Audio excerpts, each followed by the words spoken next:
Assalamualaikum warahmatullahi wabarakatuh. Jumpa lagi bersama saya Hadi di channel Ngulik Sejarah. Dan pada video kali ini saya akan kembali lagi membacakan suatu kisah misteri yang kali ini berjudul Merayakan Ulang Tahun Bersama, yang kali ini ditulis oleh akun yang bernama Pucu Adore. Nantinya kalian juga bisa mengunjungi thread beliau secara langsung. Nah, bagaimana ceritanya? Daripada kita penasaran, yuk langsung saja kita menuju ke ceritanya. Perhatikan baik-baik karena ceritanya akan segera saya mulai.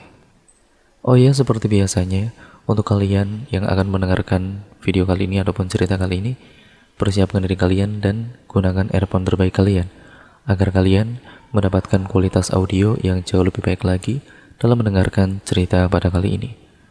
Dan untuk kalian yang mempunyai pengalaman-pengalaman horor yang kalian alami sendiri, ataupun teman kalian, ataupun keluarga kalian, bahkan orang terdekat kalian, kalian bisa tuh mengirimkan cerita-cerita kalian ke alamat email kami yang sudah tertera di kolom deskripsi video kali ini. Nah, untuk kisah kali ini yang ditulis oleh Pucu Adore yang berjudul Merayakan Ulang Tahun Bersama. Bagaimana sih kisahnya? Daripada kita penasaran, daripada lama-lama juga, kita langsung saja menuju ke ceritanya.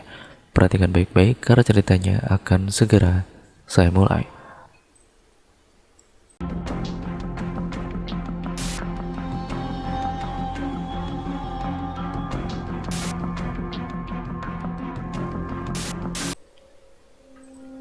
(7 September 2019), aku bersama temanku, kita sebut saja namanya Yena. Dia adalah teman SMK ku yang paling aku sayang. Sudah aku anggap sebagai adikku karena sudah makan satu piring mandi bareng dan lain-lain pokoknya. Hari Kamis 7 September adalah ulang tahun Yena yang ke-21, di mana aku dan Yena berada di beda pulau. Dia ada di Penajam dan aku sendiri ada di Samarinda, Kalimantan Timur. Sebelum tanggal 7, aku sudah menelepon Yena akan pulang tanggal 7 siang pukul 13 atau jam 1 siang. Betapa bahagianya Yena.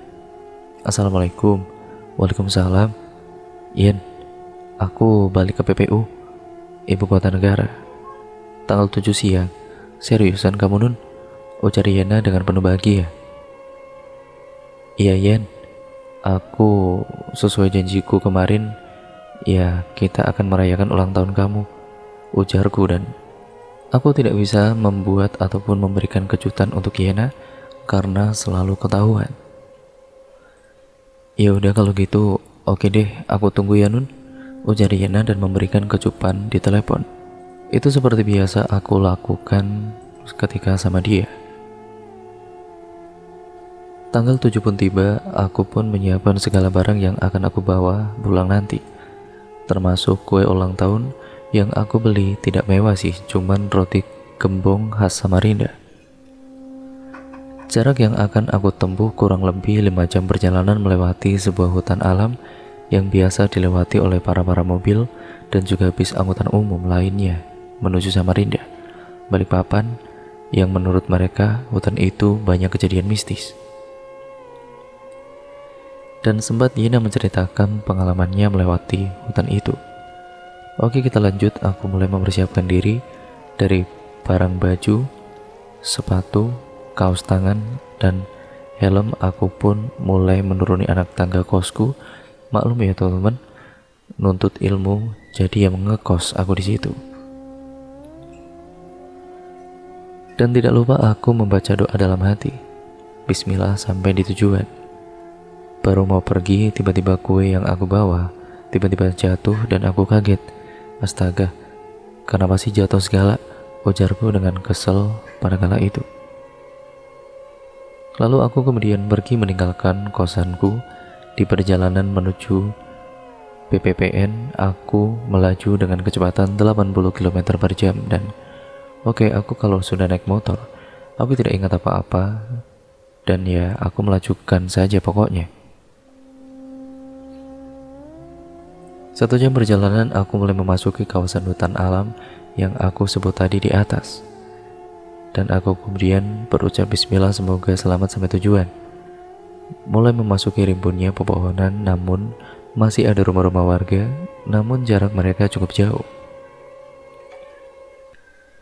30 menit dari awal masuk kawasan hutan ini, aku merasakan dinginnya jalanan yang dikelilingi pohon-pohon tinggi dan rimbun, dan tidak ada celah sedikit pun untuk masuknya cahaya matahari.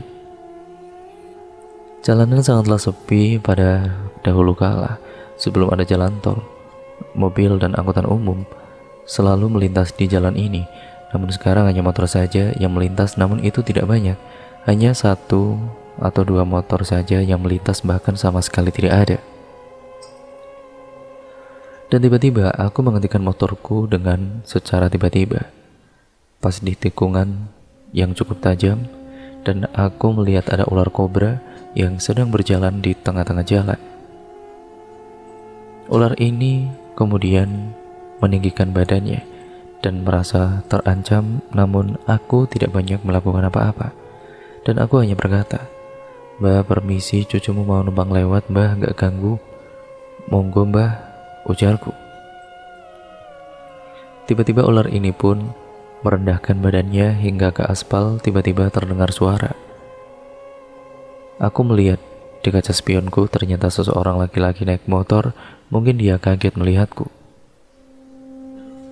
di tengah jalan, dan laki-laki ini menyalipku, dan aku pun pergi meninggalkan ular itu dan mulai mengikuti dan mengejar laki-laki, namun motorku tidak sanggup melawan motornya yang NMAX melaju itu. Laki-laki itu menghilang cepat di balik tikungan-tikungan jalanan, dan aku pun memacu kuda besiku dengan kecepatan 80 km per jam, dan akhirnya aku melewati hutan rimbun tersebut. 30 menit perjalanan, aku meninggalkan ular itu, dan aku pun kebelet pipis. Dan aku pipis di res perjalanan ataupun res peristirahatan semenjak tol dibuka sekarang. Res peristirahatan itu pun sangat sepi, banyak yang tutup. Dan aku melihat laki-laki tadi. "Dan Mas ini yang tadi ya?" ujarku. "Oh iya Mbak, Mbak ini yang stop tadi ya?" "Iya Mas." "Oh iya Mas, saya minta maaf ya Mas, tadi saya buat kaget Masnya di jalan pas di tikungan kayak gitu lagi." "Oke, nggak apa-apa Mbak. Ngomong-ngomong, tadi Mbaknya kenapa berhenti?" "Oh itu loh Mas, tadi saya lihat ular di jalan di tengah-tengah lagi Mas. Ya saya berhenti jadinya karena saya kaget." "Ah, ular apa Mbak?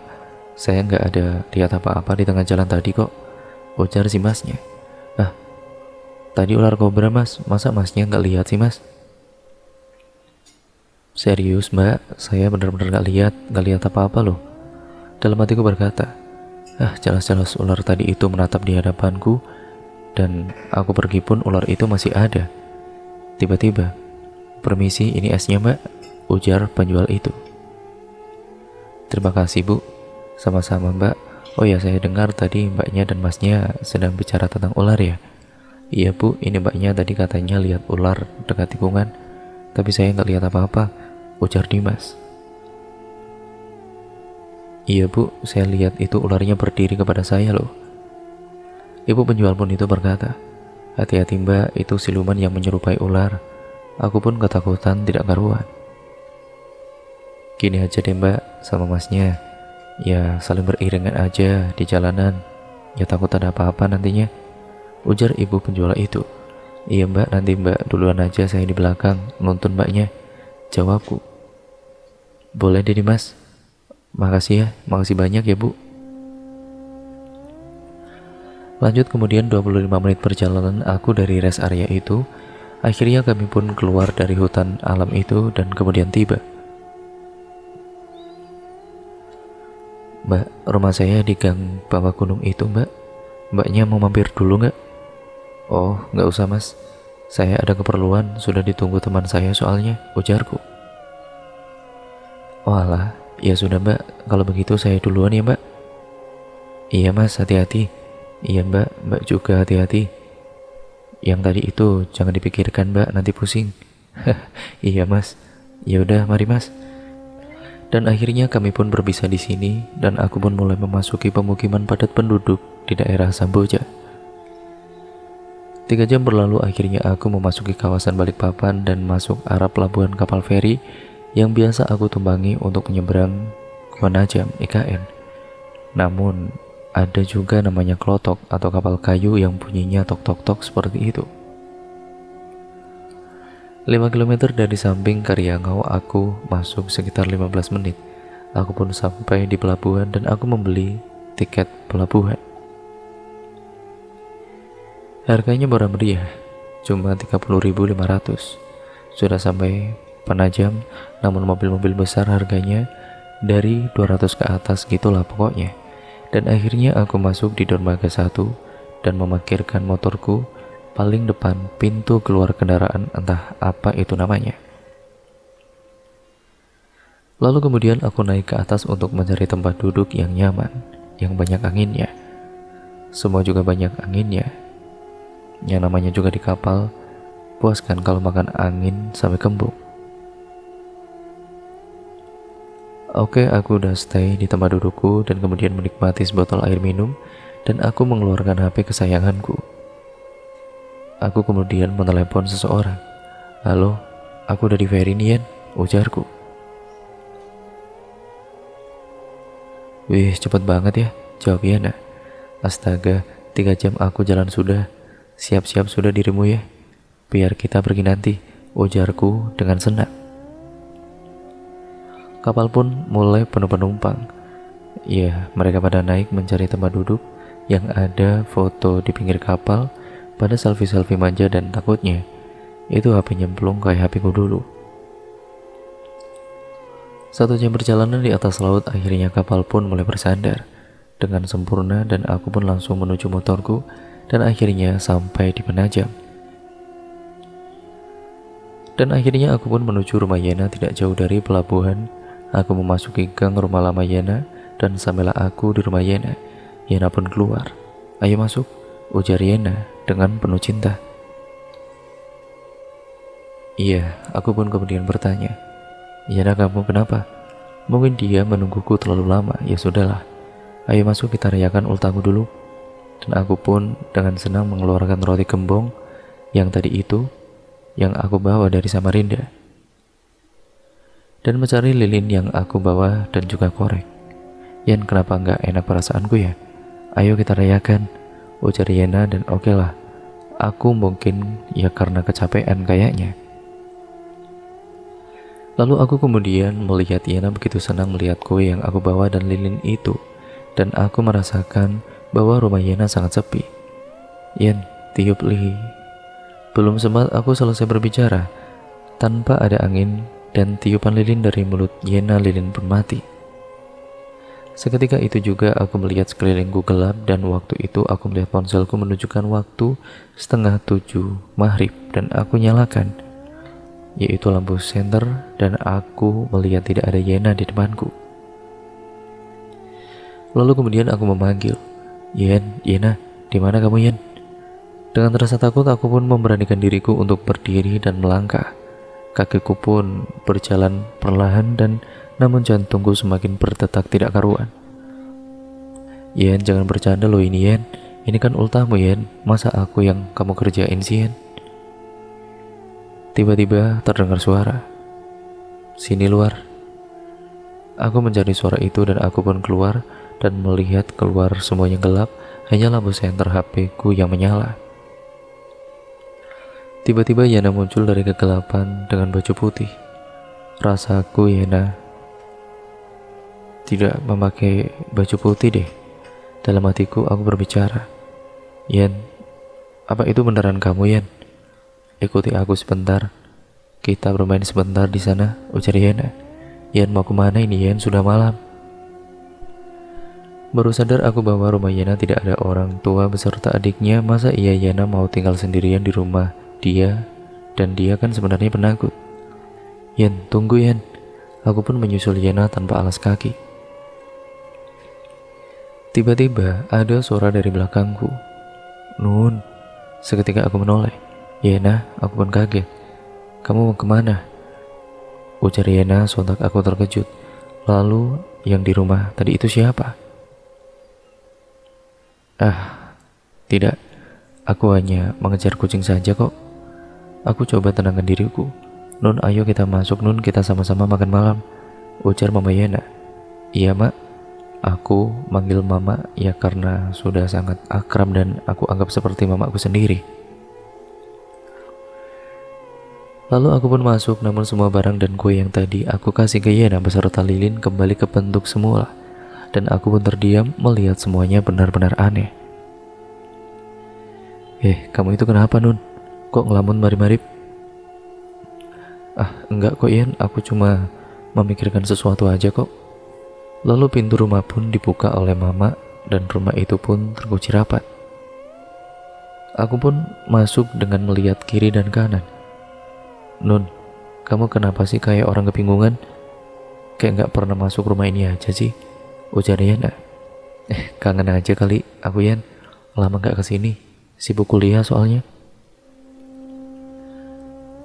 Udah sana mandi barang-barangmu biar aku masukin ke dalam kamar. Aku pun pergi mandi 10 menit. Aku di dalam kamar mandi tiba-tiba aku memikirkan hal tadi yang terjadi. Tadi ular kobra ini lagi. Dalam hatiku berbicara. Nun, cepat, lama banget di WC-nya, ujar Yana. Iya bentar, pakai baju dulu. Lalu aku pun keluar dengan handuk di kepalaku. Wah, lama amat sih, lapar nih aku, ujar Yana. Maaf Yan, aku sakit paru tadi. Udah, ayo kita makan malam dulu bareng. Aku beli ayam bakar tadi. Kami pun makan malam bersama dengan mama dan bapak beserta adik-adik Yana. Pukul 9 aku dan Yana di kamar. Yan, aku mau cerita. Cerita aja, ujar Yana. Tapi nanti kamu gak bakal percaya apa yang aku alami barusan tadi itu. Kenapa sih? Kamu jatuh cinta? Gila kau ya. Ya mana ada aku jatuh cinta lagi. Gak habis-habisnya itu pacarku. Ya kirain aja. Kenapa rupanya dirimu? Iya Yan, tadi di perjalanan ke sini aku merasa aneh aja.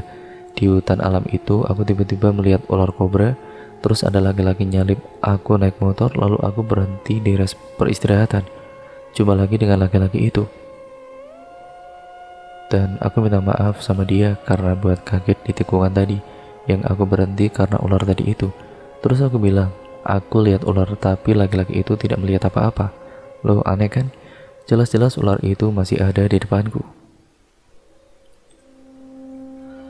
Dan cerita pun akhirnya selesai sampai di sini ya teman-teman. Berikut merupakan pengalaman yang ditulis oleh Mbak Bojo Adore yang akun Twitternya @bojoadore.